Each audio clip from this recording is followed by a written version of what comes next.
This isn't revenge. This is justice. The jammed door fought me like it had a personal grudge. 2 in the morning, and I'm wrestling with warped wood and rusted hinges in my garage, trying to fix what 20 years of Maine winters had broken. That's when I heard it, the soft buzz of Rena's work phone from the living room. If she's working at this hour, I'm a Red Sox pitcher, I muttered, wiping grease off my hands with an old rag. My name's Tom Granger, and I fix things for a living. Cabinets, doors, marriages, though I'm starting to think that last one might be beyond repair. At 41, I've got calloused hands, a bad back, and a wife who's been acting stranger than a cat in a thunderstorm. The phone buzzed again. Then again. Rena was upstairs, dead asleep after another one of her exhausting days at the insurance office. Funny how someone who sits behind a desk all day comes home more tired than a guy who's been swinging a hammer since sunrise. I walked into the living room, my work boots heavy on the hardwood I'd installed myself 3 summers ago. The phone sat on the coffee table, screen glowing like a tiny beacon of trouble. The messages kept coming. Colin. Can't stop thinking about this afternoon, Colin. You felt so good. Colin. When can we do it again? My stomach dropped like I'd stepped off a cliff. Colin Mercer. I knew that name. Rena's work friend. The guy who'd been picking up our 11-year-old daughter, Katie, from school when I was stuck on job sites. Uncle Colin, Katie had called him just last week. Mom says he's like family. Yeah, real family-like. I picked up the phone with shaking hands. There were photos, videos, timestamps from yesterday afternoon when Rena claimed she was in back-to-back meetings. The cheap motel on Route 1 looked familiar in the background of one particularly graphic shot.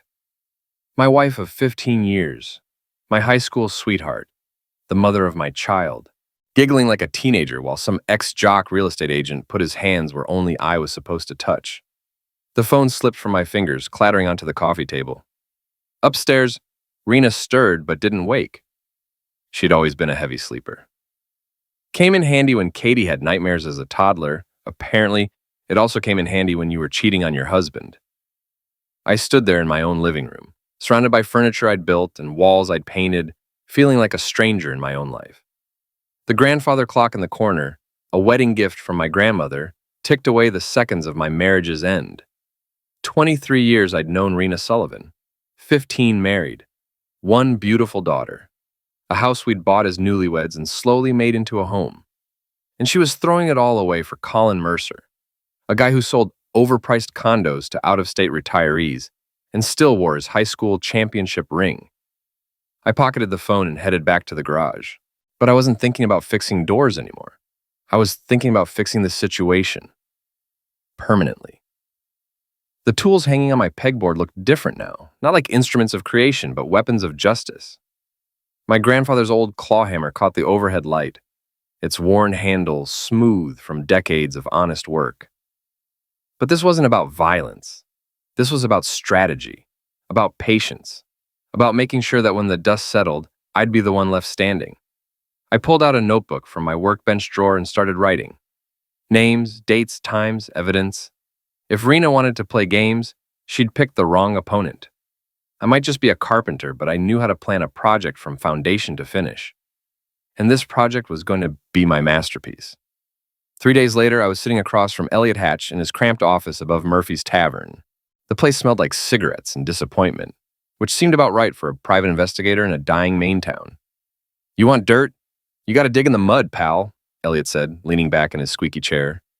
He was maybe 55, with gray stubble and eyes that had seen too much of humanity's ugly side. Question is, how dirty are you willing to get? As dirty as it takes, I replied, sliding $300 across his desk. I need photos, documentation, everything. Elliot pocketed the cash without counting it. Your wife and this Colin character, they being careful? About as careful as teenagers, I said. They think I'm too stupid to notice. Good. Stupid is easier to catch. He opened a filing cabinet and pulled out a camera with a telephoto lens. This baby can shoot clear pictures from 200 yards, silent as death. That evening, I started my new hobby, surveillance. Turns out, following your cheating wife is like any other skill. You get better with practice. Rena claimed she was working late again, but her car was parked outside Flanagan's bar by 6:30. Through the window, I watched her laugh at something Colin said, her hand resting on his thigh under the table. She was wearing the blue dress I'd bought her for our anniversary. The one she claimed made her feel fat. Apparently, it made Colin feel something else entirely. I took pictures with Elliot's camera, the telephoto lens bringing their betrayal into sharp focus. Every smile, every touch, every kiss when they thought nobody was watching. The camera's memory card filled up with evidence of my marriage's corpse. But the real goldmine came when I decided to have a chat with Sheila Morrison, Rena's best friend and coworker. Sheila had always been a gossip and a drunk, which made her the perfect target. I found her at Murphy's Tavern on Friday night, 3 drinks deep and complaining to anyone who'd listen about her ex-husband's alimony payments.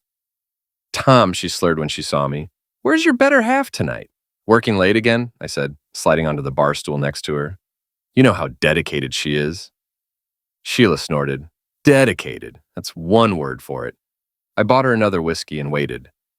Drunks always talk if you give them enough time and booze. "You know," Sheila said after her 4th drink, "I keep telling Rena she's playing with fire. But she says Colin's a god in bed, not like—" She stopped, realizing what she was about to say. "Not like what, Sheila?" "Nothing. I'm drunk. Ignore me." But I didn't ignore her. I kept buying drinks and asking innocent questions until she told me everything. How the whole office knew about the affair. How Rena bragged about Colin's performance. How they'd been using company credit cards to pay for their hotel rooms. I recorded every word on my phone's voice memo app. "Shame I only have a mortal income," I said when Sheila finished her drunken confession. She laughed so hard, she nearly fell off her stool. "You're funny, Tom. Too bad Rena doesn't appreciate you anymore." By closing time, I had enough gossip to fill a small book. Half the town already suspected what was happening. I was apparently the last to know, the classic betrayed husband, blind to his wife's betrayal. But not anymore. The next morning, Elliot called with an update. "Got your photos," he said, "and brother, they're not holding back. You want me to deliver them or you want to pick them up? I'll come get them." The USB drive contained 47 photographs and 3 videos. Rena and Colin in his BMW behind the old Walmart. Rena and Colin at the Seaside Motel. Rena and Colin in positions that would make an adult movie star blush. I stared at the images on Elliot's computer screen, feeling nothing. The anger had burned out, replaced by something colder and more dangerous. Calculation. "What's your next move?" Elliot asked. "I'm going to destroy them," I said simply. "Both of them. Completely." Elliot nodded approvingly. "Now you're thinking like a professional." I drove home with the USB in my pocket, already planning phase 2 of my revenge. Rena was in the kitchen making dinner, humming some pop song like she didn't have a care in the world.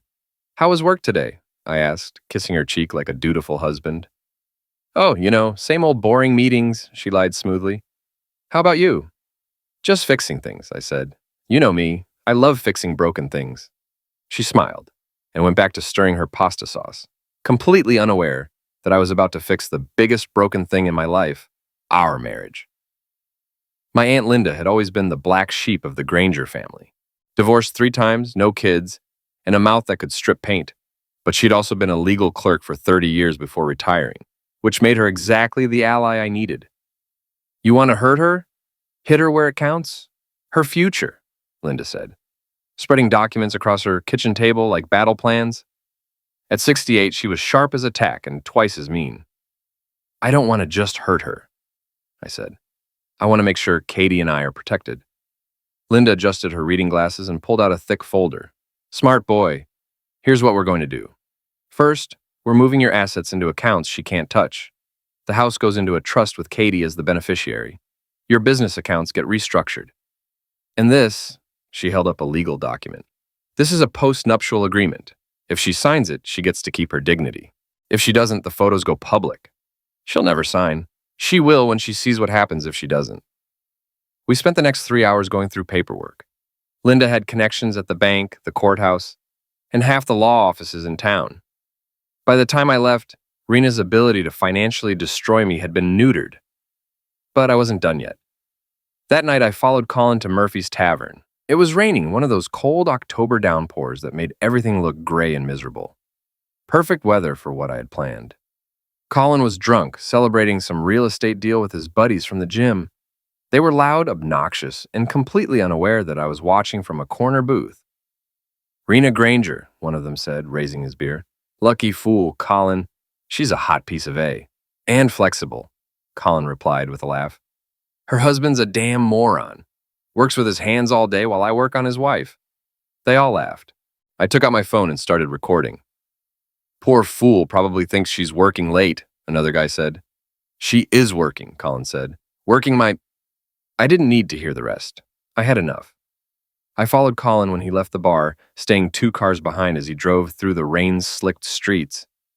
He lived in one of those new condo developments he was always trying to sell, all glass and steel with no character. I parked across the street and watched him stumble up to his door. The GPS tracker I'd hidden in his wheel well, borrowed from Katie's old toy robot, would let me follow him anywhere. But tonight I had something else planned. I waited until his lights went out, then crossed the street with my toolkit. Colin drove a BMW 3 Series that he was more proud of than most people are of their children. Midnight blue with leather interior and custom rims. His baby. It took me 20 minutes to turn his baby into a nightmare. 4 flat tires, courtesy of my utility knife. Fish guts from my last weekend trip, carefully distributed throughout the ventilation system. And the pièce de résistance, his entire car, wrapped in industrial plastic wrap, the kind contractors use to protect furniture. I was back in my truck, parked across the street, when Colin came out the next morning. The sound he made when he saw his car wasn't quite human. It started as a gasp, rose to a wail, and finished as a roar of pure rage. He ran around the wrapped BMW like a man possessed, trying to find where the plastic started. When he finally got inside and started the engine, the smell of rotting fish hit him immediately. He came flying out of the car, gagging and cursing, his expensive suit rumpled and his hair a mess. I watched from my truck, deadpan. "Looks like your car caught something nasty," I muttered to myself. Colin spent the next hour trying to clean fish guts out of his air vents with his bare hands. By the time he gave up and called a tow truck, he was covered in slime and reeking like a fishing boat. It was the most beautiful thing I'd ever seen, but the real show was just beginning. I drove to Rena's office building and parked where I could see the entrance. At 9:47 a.m., she came rushing out, phone pressed to her ear. Even from a distance, I could see the panic on her face. She drove straight to Colin's condo, where the tow truck was loading his ruined BMW. The conversation between them was animated, lots of hand gestures and head shaking.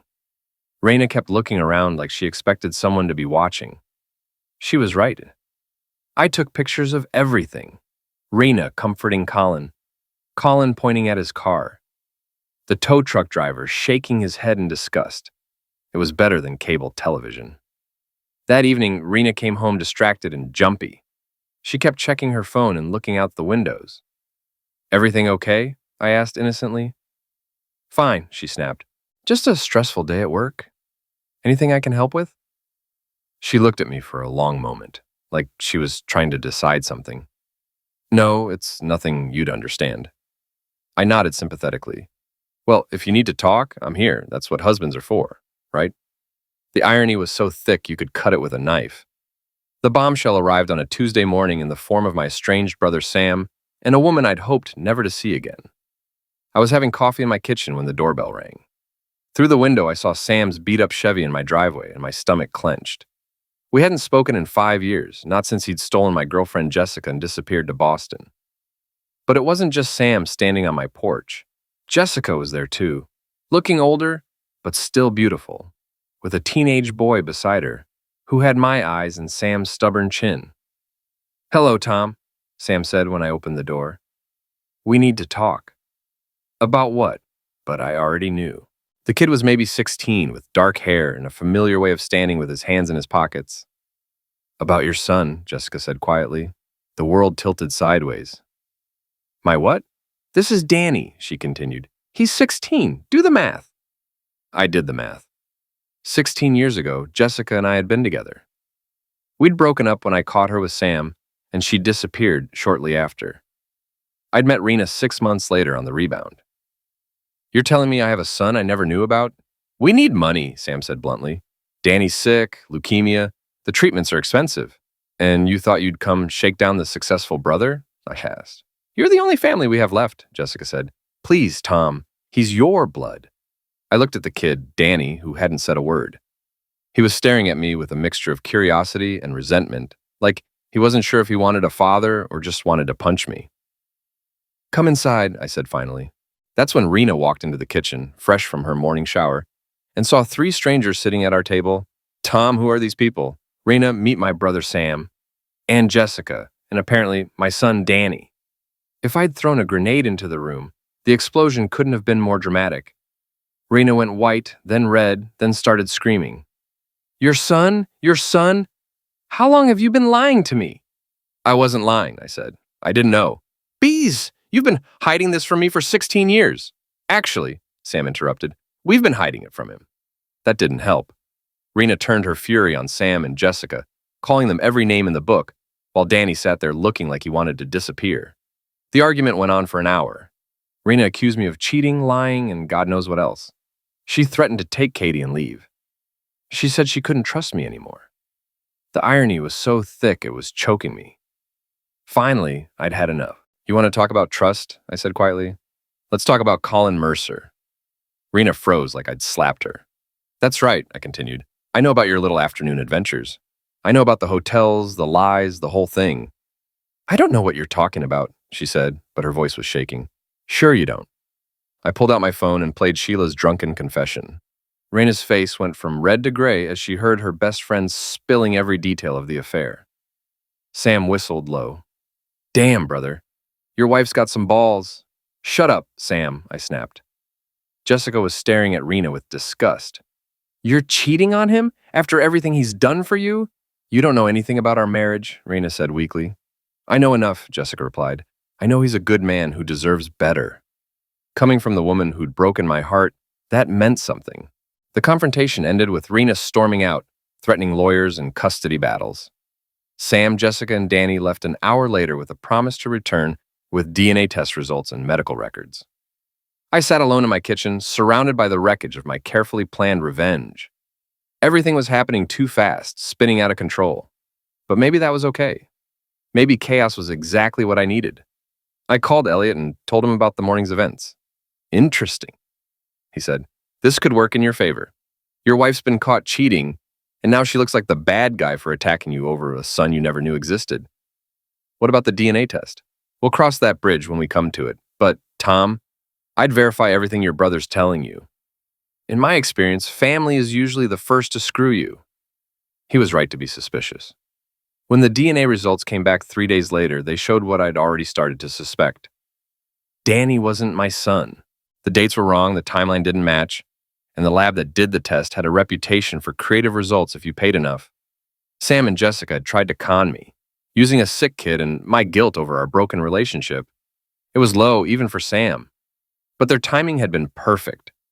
Rena's reaction to the fake son revelation had exposed her guilt over the affair.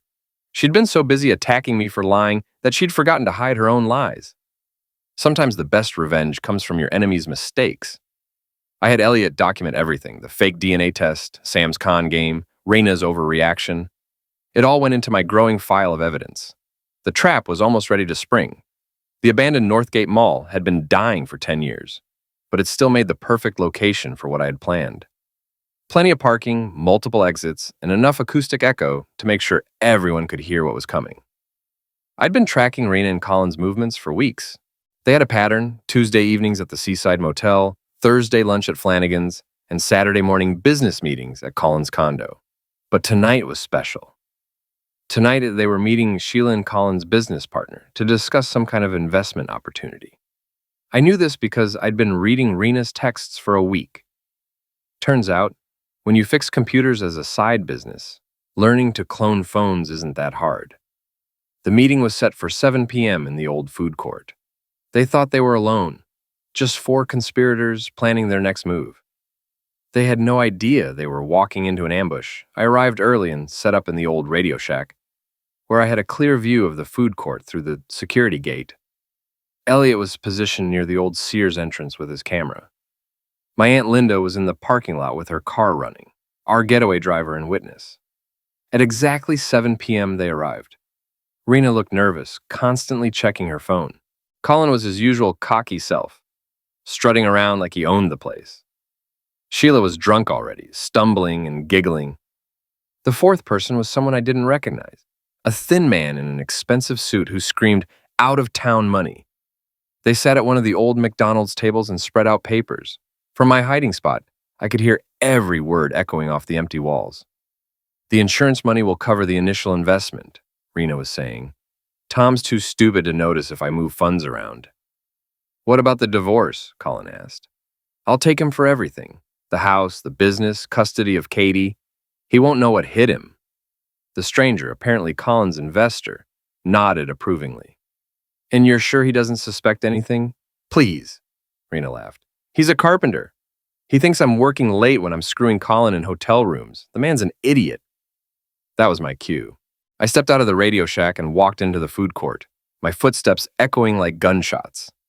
They all turned toward me, their faces going through a beautiful progression of surprise, recognition, and terror.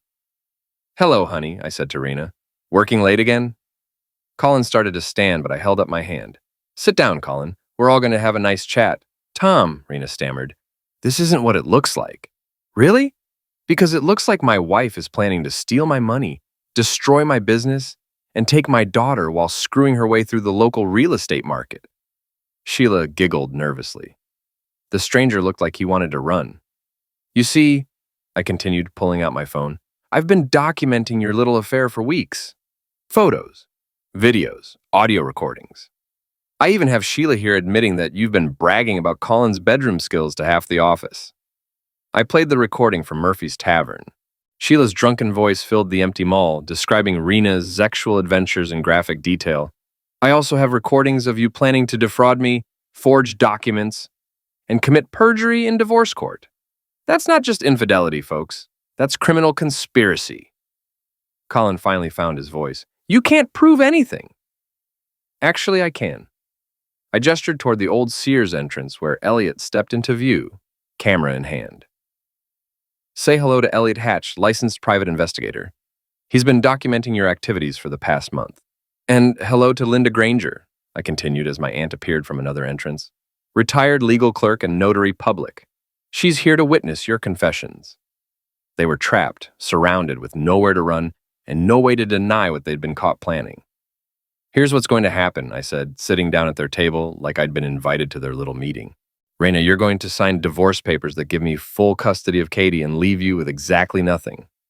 Colin, you're going to pay for every hotel room, every dinner, every expense related to your affair. And all of you are going to stay away from my family." "And if we don't?" the stranger asked. "Then these recordings go to the police, the insurance company, the state licensing board, and every social media platform I can find. Your careers will be over, your reputation's destroyed, and you'll probably face criminal charges." The silence stretched out like a held breath. Finally, Rena spoke. "You fool! You planned this whole thing." "I learned from the best," I replied. "You taught me that marriage is just another business transaction. So let's do business." It took 2 hours, but they signed everything. Divorce papers, financial agreements, non-disclosure contracts. By the time we were finished, Rena had agreed to give up any claim to my assets, my business, or my daughter. Colin's real estate license was suspended pending investigation into his fraudulent investment schemes. The stranger, apparently Colin's money launderer, disappeared into the night and was never seen again. Sheila lost her job when the recordings reached her boss. Turned out using company credit cards to fund your friend's affair was against corporate policy. As they walked away into the darkness of the parking lot, defeated and humiliated, I felt something I hadn't experienced in months: satisfaction. "Nicely done," Elliot said, packing up his camera. "Though I have to ask, what if they'd called your bluff?" "Who says I was bluffing?" Linda cackled like a witch. "That's my boy. Always have a backup plan." We drove home in convoy, 3 vehicles carrying the architects of Rena's destruction. The mall faded in my rearview mirror, but the memory of their faces when they realized they'd been outplayed would stay with me forever. The trap had worked perfectly. Now came the final act. 3 weeks later, I was standing in my kitchen making breakfast for Katie when Rena showed up at my door. She looked like hell. Unwashed hair, wrinkled clothes, dark circles under her eyes. The confident woman who'd been planning to destroy me had been replaced by a broken shell. "Tom, please," she begged through the screen door. "I need help. I have nowhere to go." "Should have thought of that before you decided to cheat on your husband and steal his money," I replied, not looking up from the eggs I was scrambling. "I made a mistake. I know that now, but I'm still Katie's mother." "No," I said quietly. "You were Katie's mother. Now you're just the woman who abandoned her family for a real estate agent with a fancy car." Katie came downstairs in her school uniform, backpack slung over her shoulder. She looked at Rena through the screen door with the kind of cold assessment that only children can manage. "Hi, Mom," she said with no emotion whatsoever. "Katie, baby, I've missed you so much." "Have you?" Katie asked. "Because you missed my school play, my soccer games, and my birthday party." But I guess Colin was more important. Even I winced at that. My daughter had inherited my talent for cutting straight to the bone. "Katie, you don't understand. I understand that you chose someone else over Dad and me," Katie interrupted, "and now you want us to feel sorry for you because it didn't work out." Rena started crying, but Katie had already turned away. "Dad, can you drive me to school? I don't want to be late." "Of course, sweetheart." I grabbed my keys and walked past Rena without another word. Through the rearview mirror, I watched her standing on my porch, sobbing into her hands. But I wasn't done with her yet. That afternoon, I got a call from Elliot. "You need to see this," he said. "Meet me at Murphy's in an hour." When I arrived, Colin was already there, drunk and belligerent, holding court with whoever would listen to his sob story. "Tom Granger ruined my life," he was saying to anyone within earshot. "Destroyed my career, my reputation, everything. All because his wife chose a better man." "Better man?" I said, sliding onto the bar stool next to him. "Is that what you call someone who seduces married women and steals their money?" Colin spun around, his eyes unfocused with booze and rage. "You son of a witch! You think you won? You think destroying me makes you some kind of hero? I think it makes us even." "Even?" Colin laughed bitterly. "I screwed your wife for 6 months. I made her scream my name while you were at home playing daddy. How's that for even?" The bar went quiet. Everyone was watching, waiting to see what would happen next. I stood up slowly, calmly, and looked Colin in the eye. "You know what the difference is between you and me?" "What?" "I'm still standing and you're in the gutter." Then I slapped him. It wasn't a punch or a fight, just an open-handed slap across his face that echoed through the silent bar like a gunshot. Colin stumbled backward, more from shock than force, and fell off his bar stool. "You want to ruin a man?" I said, looking down at him sprawled on the floor. "Try harder." I threw a 20 on the bar to cover my drink and walked out while Colin was still trying to figure out what had happened. The next morning brought the final piece of my revenge. Elliot had been digging into Colin's business dealings and discovered something beautiful. Colin hadn't just been sleeping with Rena. He'd been running a con game on her, using her access to insurance records to identify wealthy clients for his fake investment schemes. But the real kicker was that Colin had been planning to disappear with all the money, including Rena's, and start over in Florida with Sheila, who wasn't just Rena's friend, but Colin's actual partner in crime. Rena had been played by a professional, and she never saw it coming. I leaked this information to every contact Rena had left, former friends, coworkers, family members. Within hours, the story was all over social media. Rena wasn't just a cheating wife anymore. She was the sufferer of an elaborate con game, which somehow made her look even more pathetic.